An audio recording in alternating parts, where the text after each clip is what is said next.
Je me réjouis que chacun ait pu prendre quelques jours de vacances et surtout sur mon insistance que le Premier ministre ait accepté de prendre ces quelques jours. J'espère que vous avez mis à profit ces vacances pour vous retrouver, pour être en famille, pour mener des réflexions et également pour vous détendre. Nous entamons la dernière ligne droite avant l'élection présidentielle du 25 octobre prochain. L'activité gouvernementale devra se poursuivre et nous devrons continuer de concentrer notre action et nos efforts sur l'amélioration des conditions de vie de nos concitoyens et sur le développement économique et social de notre pays. Je vous demande en conséquence, Monsieur le Premier ministre, de veiller à ce que les prochains conseils des ministres soient consacrés exclusivement aux questions les plus urgentes.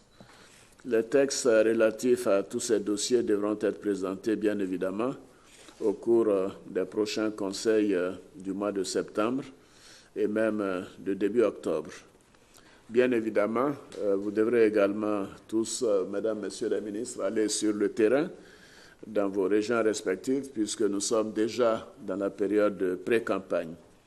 J'ai indiqué que les missions à l'extérieur seront exceptionnelles, mais certaines devront être accomplies. Et le Premier ministre, ce matin, et moi-même, nous avons procédé à quelques arbitrages pour permettre aux ministres d'être le plus souvent sur le terrain pendant ce mois de septembre, car ceci est essentiel. En effet, vous êtes, vous, Mesdames, Messieurs les ministres, les mieux placés pour présenter le bilan de notre action et pour expliquer à nos concitoyens ce que nous avons entrepris en leur faveur au cours de ces 4 dernières années. La campagne ne devra cependant pas empêcher la poursuite du travail dans vos départements respectifs. S'agissant de l'élection présidentielle elle-même, toutes les dispositions ont été prises par les ministres concernés, par l'ensemble du gouvernement, pour que la campagne et le scrutin se déroulent dans un climat de paix et de sécurité, afin que chaque Ivoirien puisse exprimer librement son opinion. J'ai également suivi la demande de certains de nos concitoyens pour rentrer en dialogue avec nous. Nous n'avons pas reçu de lettre de la Coalition nationale pour le changement, qui n'est pas en réalité un parti politique, mais nous avons un cadre de concertation avec l'opposition. Et je demande donc à Monsieur le ministre d'État, chargé du dialogue politique, de voir dans quelle mesure il peut recevoir à nouveau les partis d'opposition s'il le souhaite. Car évidemment, le programme est tel que nous devons aller aux choses essentielles. Je crois que nous avons beaucoup accompli, beaucoup fait ces derniers temps dans ce dialogue avec l'opposition. Et moi, je me félicite des avancées qui ont été obtenues et je félicite la plupart d'ailleurs des partis d'opposition qui ont fait preuve d'engagement dans ce dialogue. Bien évidemment, rien ne se fera sous donc, la menace, mais nous sommes ouverts au dialogue et nous voulons que nos concitoyens soient rassurés que ces élections seront paisibles.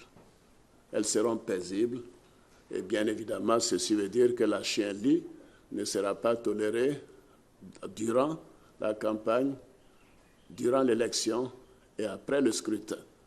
Alors, voilà.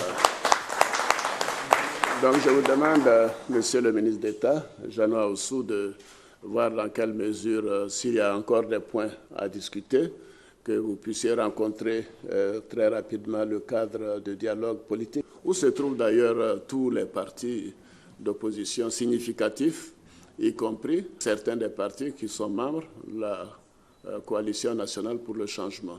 Nous voulons qu'il soit très clair à tous nos concitoyens et à tous les candidats, à tous les partis politiques, que nous sommes ouverts au dialogue et que le dialogue doit être constructif et les uns et les autres doivent faire preuve de responsabilité, car la Côte d'Ivoire est en paix. Elle a besoin de paix. Nos concitoyens ont été traumatisés par ce qui s'est passé donc, il y a quelques années, en 2010, et personne ne veut revenir sur cette manière de faire. Et je constate d'ailleurs que La dernière élection s'est bien déroulée avec la commission électorale indépendante, au premier tour comme au deuxième tour. Donc, la commission électorale indépendante, améliorée, doit pouvoir faire son travail en toute sérénité. Et je répète que cette commission a tout mon soutien. Mais nous devons faire en sorte que tous soient traités de manière équitable. Et je suis certain que la commission veillera à ce qu'il en soit ainsi, mais je tiens à ce que ce climat de paix, ce climat apaisé soit donc maintenu.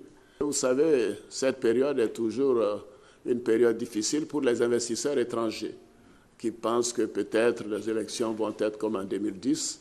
Je voudrais les rassurer que cette élection sera paisible, elle sera apaisée, elle est démocratique dans son organisation.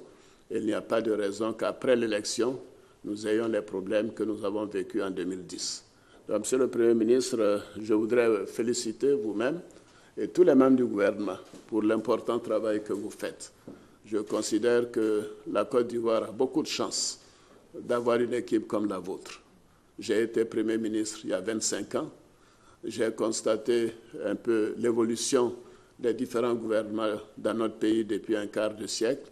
Ce gouvernement est un gouvernement particulièrement compétent sous votre leadership et je voudrais vous féliciter.